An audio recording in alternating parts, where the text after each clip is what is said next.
আসসালামু আলাইকুম সবাইকে। আজকে হচ্ছে আমরা আমাদের রিসেন্টলি ঢাকা বোর্ড 2024-এ আসা একটা ম্যাথ সলভ করব।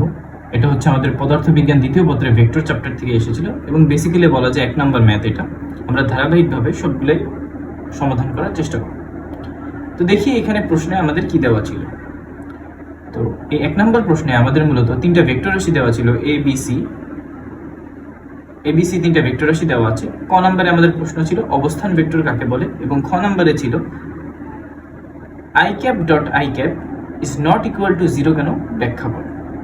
তো আমরা প্রথমে দেখে ফেলি যে অবস্থান ভেক্টর কাকে বলে, এটার সংজ্ঞা আমাদের কি হতে পারে। তো অবস্থান ভেক্টর কাকে বলে, এটার জন্য হচ্ছে আমরা লিখেছি যে প্রসঙ্গ কাঠামোর মূল বিন্দুর সাপেক্ষে কোনো বিন্দুর অবস্থান যে ভেক্টর দিয়ে নির্দেশ করা হয় তাকে হচ্ছে আমরা অবস্থান ভেক্টর বলি। প্রসঙ্গ কাঠামোর মূল বিন্দুর সাপেক্ষে কোনো বিন্দুর অবস্থান যে ভেক্টর দিয়ে নির্দেশ করা হয় তাকে অবস্থান ভেক্টর বলে। এটা মানে কি? এটা মানে হচ্ছে আমরা যখন গ্রাফ আঁকতাম তখন আমরা মূলত দুইটা স্থানাঙ্ক মানে দ্বিমাত্রিক কার্টেসীয় স্থানাঙ্ক ব্যবস্থা ব্যবহার করতাম, যেখানে শুধু এক্স অক্ষ আর ওয়াই অক্ষ ছিল। কিন্তু আমরা এখন ত্রিমাত্রিক কার্টেসীয় স্থানাঙ্ক ব্যবস্থা আমাদের ভেক্টর চ্যাপ্টারে আমরা পড়েছি।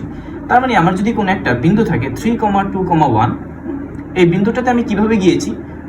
3 ঘর গিয়েছি এক্স অক্ষ বরাবর, 2 ঘর গিয়েছি ওয়াই অক্ষ বরাবর, আর জেড অক্ষ বরাবর 1 ঘর গিয়েছি। এভাবে হচ্ছে আমি বিন্দুটা পেয়েছি। মূল বিন্দু থেকে এই বিন্দুর যে দূরত্বটা যে ভেক্টর দিয়ে নির্দেশ করা হয় ওইটাকে আমি বলতেছি মূলত অবস্থান ভেক্টর। তাহলে অবস্থান ভেক্টর কাকে বলে? প্রসঙ্গ কাঠামোর মূল বিন্দুর সাপেক্ষে কোনো বিন্দুর অবস্থান যে ভেক্টর দিয়ে নির্দেশ করা হয়, তাহলে অবস্থানটা এই ভেক্টর দিয়ে নির্দেশ করা হইতেছে মূল বিন্দুর সাপেক্ষে, সেটাকে আমি অবস্থান ভেক্টর বলব। আচ্ছা, খ নম্বর আমাদের কোশ্চেন হচ্ছে i cap dot i cap is not equal to 0 কেন? ঠিক আছে, তো i cap is equal two i cap is not equal to 0, কারণ আমরা জানি ডট গুণফলের সূত্র কি? ডট গুণফলের সূত্র হচ্ছে মূলত আমাদের a b cos থিটা। ঠিক আছে, আমরা জানি a vector dot b vector যদি আমরা করি তাহলে আমরা কি পাই? a b cos থিটা পাই। তাহলে ওই মোতাবেক আমাদের এখানেও পাওয়া উচিত কি? i cap dot i cap, এটা হচ্ছে i ভেক্টরের মান ইনটু i ভেক্টরের মান ইনটু cos মধ্যবর্তী কোণ। যেহেতু i cap দুইটাই হচ্ছে আমাদের এক্স অক্ষ বরাবর একক ভেক্টর, তাই এদের মধ্যবর্তী কোণ কত হবে বলি তো আমরা? 0 ডিগ্রি হবে, ঠিক না? তাহলে i ভেক্টরের মান হচ্ছে 1, কারণ এটা এক্স অক্ষ বরাবর একটা একক ভেক্টর। এই i ভেক্টরের মানও 1, cos 0 ডিগ্রির মান 1, তাহলে আমাদের অ্যান্সার কি বের হলো? অ্যান্সার বের হলো 1। তাহলে আমাদের দেখা যাইতেছে যে i cap dot i cap এই রাশির মানটা আমাদের কি হবে? 0 হবে না, মান কি হবে? মান বের হবে 1। আর i হচ্ছে আমাদের এক্স অক্ষ বরাবর একটা একক ভেক্টর, যেহেতু একক ভেক্টর তাই এর মান 1, অর্থাৎ modulus of i is equal two 1। আচ্ছা, তো এখন দেখি আমরা কি লিখেছি। i cap dot i cap কখনোই শূন্য হতে পারে না। কিভাবে শূন্য হবে বলেন? কারণ শূন্য হওয়ার জন্য হয় যে কোনো একটি ভেক্টর রাশির মান শূন্য হতে হবে অথবা মধ্যবর্তী কোণ 90 ডিগ্রি হতে হবে। এখন আমরা দেখি যে শূন্য হওয়ার চান্স কখন আমাদের ক্রিয়েট হবে? যখন এই i অথবা i এই দুইটার যে কোনোটার মান যদি শূন্য হইতো, তাহলে কি হইতো? এইখানে যদি শূন্য বসাইতাম আমরা, পুরো রাশির মান শূন্য হয়ে যেত। তাহলে শূন্য হওয়ার জন্য কি লাগবে? হয় যে কোনো ভেক্টর রাশির মান শূন্য হতে হবে অথবা আমাদের মধ্যবর্তী কোণ 90 ডিগ্রি হতে হবে। কিন্তু এখানে দেখা যাচ্ছে যে যেহেতু এইগুলো একটা একক ভেক্টর, কিন্তু i এক্স অক্ষ বরাবর একক ভেক্টর হওয়ায় এর মান হবে 1, এবং দুটো i ভেক্টর এক্স অক্ষ বরাবরই, তাই এদের মধ্যবর্তী কোণ শূন্য। তাহলে হয় আমার কোণ 90 ডিগ্রি হওয়া উচিত ছিল শূন্য হওয়ার জন্য, অথবা আমাদের যে কোনো একটা ভেক্টর রাশির মান 1 থাকা দরকার ছিল। কিন্তু এখানে দেখা যাইতেছে যে আমাদের কোনো ভেক্টর রাশির মানও শূন্য না, আবার আমাদের মধ্যবর্তী কোণটাও 90 ডিগ্রি না। তাহলে আমাদের শূন্য হওয়ার জন্য কি দরকার ছিল? যে কোনো ভেক্টর রাশির মান শূন্য হওয়া দরকার ছিল অথবা মধ্যবর্তী কোণ 90 ডিগ্রি হওয়া দরকার ছিল। কিন্তু এখানে একটাও নেই, তাই আমাদের কি হবে না? i ভেক্টর ডট i ভেক্টরের মান শূন্য হবে। আশা করি জিনিসটা আমরা বুঝতে পেরেছি। শূন্য হওয়ার জন্য যে কোনো একটা ভেক্টর রাশির মান হয় শূন্য অথবা মধ্যবর্তী কোণ 90 ডিগ্রি হওয়া প্রয়োজন। এখানে দুইটার একটাও না, সেজন্য আমাদের i vector dot i vector শূন্য হবে না। আচ্ছা, এরপর হচ্ছে আমরা গ নাম্বার কোশ্চেনটা হচ্ছে দেখি। গ নাম্বার কোশ্চেন আমাদের কি বলছিল? তাহলে তিনটা ভেক্টর রাশি হচ্ছে আমাদের দেওয়া ছিল, এই তিনটা ভেক্টর রাশি হচ্ছে দেওয়া আছে, এবং আমাদেরকে সিম্পল বলছে যে a বরাবর b এর লম্ব বিক্ষেপ নির্ণয় করো। a বরাবর b এর লম্ব বিক্ষেপ নির্ণয় করো। আচ্ছা, এখন লম্ব বিক্ষেপের আমরা কনসেপ্টটা শিখে দিই।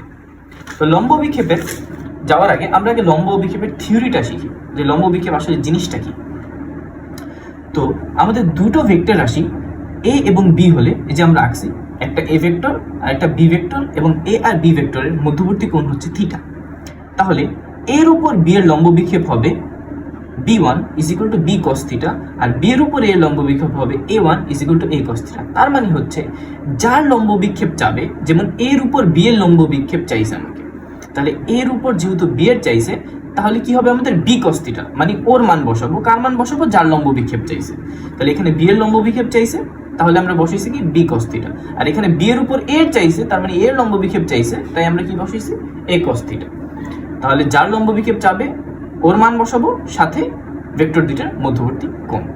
আচ্ছা, সাধারণভাবে আমরা হচ্ছে ডট গুণফল দিয়ে লম্ব বিক্ষেপ বের করে ফেলি। কিভাবে? আমরা জানি a vector dot b vector করলে কি হয়, ab cos থিটা। এখন যদি আমাকে b ভেক্টর এর লম্ব বিক্ষেপ চাই a ভেক্টরের উপর, তাহলে b cos থিটা বের করব, আর যদি b ভেক্টরের উপর a ভেক্টরের লম্ব বিক্ষেপ চাই তাহলে a cos থিটা বের করব।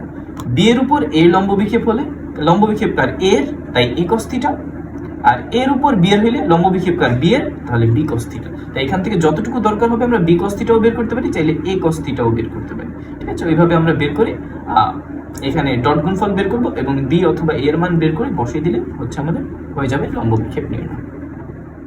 আচ্ছা, পরে আমরা দেখি যে আমরা ম্যাথটা কিভাবে করছি। তাহলে এখানে আমাদের কি চাইছিল, b এর উপর b এর লম্ব বিক্ষেপ চাইছিল। তাহলে a vector is equal two কি দেওয়া আছে আমাদের কাছে, 2i plus 3j plus 5k, b vector দেওয়া আছে -i plus 2j plus 7k। তাহলে এখানে আমরা প্রথমেই ডট গুণফল নির্ণয় করে ফেলেছি। ডট গুণফল কি আমরা জানি, ax bx ay by az bz, তার মানে i এর সহগগুলো গুণ যোগ y এর সহগ, z এর সহগগুলো গুণ আর k ক্যাপের সহগগুলো গুণ, i ক্যাপের j ক্যাপের k ক্যাপের সহগগুলো সব গুণ করে যোগ করে দিলে আমরা জানি ডট গুণফল পেয়ে যাব। তাহলে এখানে আমি ওই কাজই করছি, 2 × -1 প্লাস 3 × 2 প্লাস 5 × 7, তাহলে আমরা মোট 39 হচ্ছে পেয়ে গেলাম। তারপর আমরা জানি a বরাবর b এর লম্ব বিক্ষেপ হবে b cos থিটা, কারণ লম্ব বিক্ষেপটা কার, b এর, তাহলে b cos থিটা হলো, এবং সূত্র আমরা জানি ডট গুণফলের a vector dot b vector is equal to ab cos theta. তো এখান থেকে আমি এই b cos থিটাটাকে হচ্ছে এক পাশে রাখলাম এবং এটাকে পাঠিয়ে দিলাম নিচে।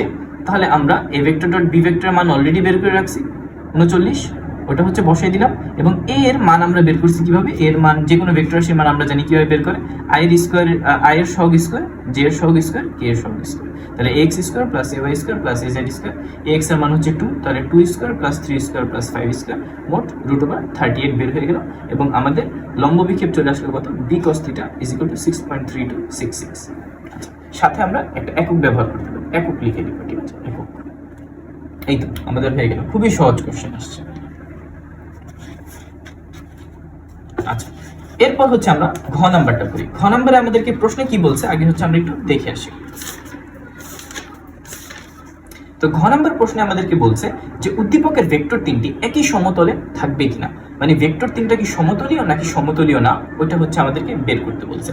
তাহলে ভেক্টর তিনটি সমতলীয় নাকি সমতলীয় না, ওইটা আমাদের বোঝার উপায় কি, আমরা জানি থিওরি আমরা আগে পড়ি যে তিনটি ভেক্টর সমতলীয় হওয়ার শর্ত হচ্ছে যে এদের ত্রিগুণফল কি হবে, ত্রিগুণফল হচ্ছে 0 হবে। তিনটা ভেক্টর সমতলীয় কখন হয়, যখন ওদের ত্রিগুণফল 0 হয়। তাহলে তিনটি ভেক্টর সমতলীয় হওয়ার শর্ত কি, a vector dot b vector cross c vector is equal two 0 হবে, অর্থাৎ ভেক্টর তিনটির ত্রিগুণফল 0 হলে এরা সমতলীয়। তার মানে a vector dot b vector cross c vector, আমরা জানি এটা সূত্র হচ্ছে ax ay az bx by bz cx cy cz একটা নির্ণায়কের মধ্যে। তাহলে এটার মান যদি 0 হয় তাহলে আমাদের ভেক্টর তিনটা সমতলীয়। তাহলে আমি সুন্দর মতো কি করছি, তিনটা ভেক্টর রাশি তুলেছি এবং ax ay az bx by bz cx cy cz এর জায়গায় আমি হচ্ছে x i j k এর সবগুলো বসিয়ে দিয়েছি। x এর জায়গায় এইগুলোর জায়গায় হচ্ছে i এর সব, j এর সব, k এর সব। তিনটা ভেক্টর রাশি, i এর সবগুলো এই পাশে, j এর সবগুলো এই পাশে, k এর সবগুলো এখানে বসিয়ে দিলে আমরা তারপর নির্ণায়কের ধর্ম ব্যবহার করছি, যে প্রথমটা প্লাস, তারপরটা মাইনাস, তারপরটা প্লাস। তাহলে 2 যখন নিয়েছি তখন আমাদের কত আসছে, -2 -14, -3 যখন নিয়েছি এটা আসলে মাইনাস দেখে এখানে -3 হবে, প্রথমটা প্লাস, তারপরটা মাইনাস, তারপরটা প্লাস, তাহলে -3 হয়েছে এখানে। তাহলে এখানে কি হবে, এখানে +1 আর -7। তারপর 5 যখন নিয়েছি +5, তাহলে -7 আর -2, তো এগুলো যোগ বিয়োগ করলে কত থাকে, -129, যেটা অবশ্যই 0 সমান নয়, যেহেতু ত্রিগুণফল 0 নয় তাই ভেক্টর তিনটি সমতলীয় নয়। তো এটা হচ্ছে একটা পদ্ধতি ব্যবহার করে, এটাকে সূত্র ব্যবহার করে আমরা হচ্ছে ভেক্টর তিনটা কি সমতলীয় নাকি সমতলীয় না সেটা সহজেই বের করে ফেলতে পারি। কিন্তু এটা বের করার আমাদের আরেকটা পদ্ধতি আছে, ওটা কিভাবে করব, যে আগে আমরা বি ভেক্টর আর সি ভেক্টরকে ক্রস গুণ করব, ক্রস গুণ করে দেন যে অ্যান্সার বের হবে ওইটাকে এই ভেক্টরের সাথে ডট গুণ করে দিব। এখন আমরা দেখে ফেলি যে দ্বিতীয় পদ্ধতি ব্যবহার করে আমরা কিভাবে ভেক্টর 3টা সমতুল্য নাকি বের করতে পারি। আচ্ছা, তো আমরা একটা পদ্ধতি ব্যবহার করে হচ্ছে শিখলাম। এখন আরেকটা পদ্ধতি ব্যবহার করে কিভাবে আমাদের ভেক্টর 3টা সমতুল্য নাকি সমতুল্য না সেটা বের করা যায়, ওইটা হচ্ছে আমরা দেখি। তো আমাদের কাছে 3টা ভেক্টর এসেছিল এ বি সি ভেক্টর। এখন আমরা কি করব, বি ভেক্টরের সাথে সি ভেক্টরকে ক্রস গুণ করে দেন যে অ্যান্সার বের হবে ওইটাকে আবার ডট গুণ করে দিব এই ভেক্টরের সাথে। তাহলে B vector cross C vector কিভাবে করে আমরা জানি, আই জে কে, এখানে কি B X B Y B Z, C X C Y C Z, মানে এখানে হচ্ছে আই এর সহগ, জে এর সহগ, কে এর সহগ, আই এর সহগ, জে এর সহগ, কে এর সহগ। তাহলে এখানে আমাদের বি এর আই এর সহগ কত -1, জে এর সহগ কত 2, আর কে এর সহগ কত 7, সি এর আই এর সহগ কত 1, জে এর সহগ 7, আর কে এর সহগ হচ্ছে -1। এবং পরবর্তীতে আমরা সেম ভাবে ওটা ক্যালকুলেশন করছি, যখন আই নিব তখন এই সারি বাদ এই কলাম বাদ কত হয় আমাদের -2 আর -49। জে এর সহগ নিলে -j, কারণ দ্বিতীয়টা মাইনাস হয়, -j, এবং এটা কত হলো +1 -7, আর প্লাস কে নিলে এটা কত হয় -7 -2। তাহলে আমাদের মোট আসলো -51i plus 6j cap -9k cap, এখানে i ক্যাপ হবে একটা।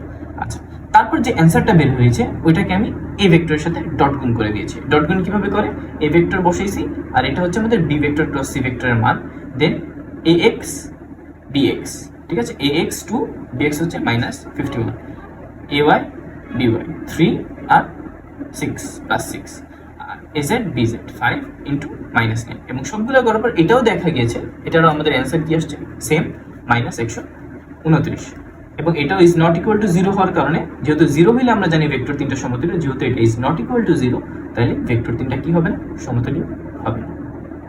তো আজকে আমাদের এই পর্যন্তই। পরবর্তীতে আমরা ভেক্টর থেকে আরেকটা সৃজনশীল আসছে, ওইটা হচ্ছে নেক্সট ক্লাসে সলভ করার চেষ্টা করব। ধন্যবাদ সবাই।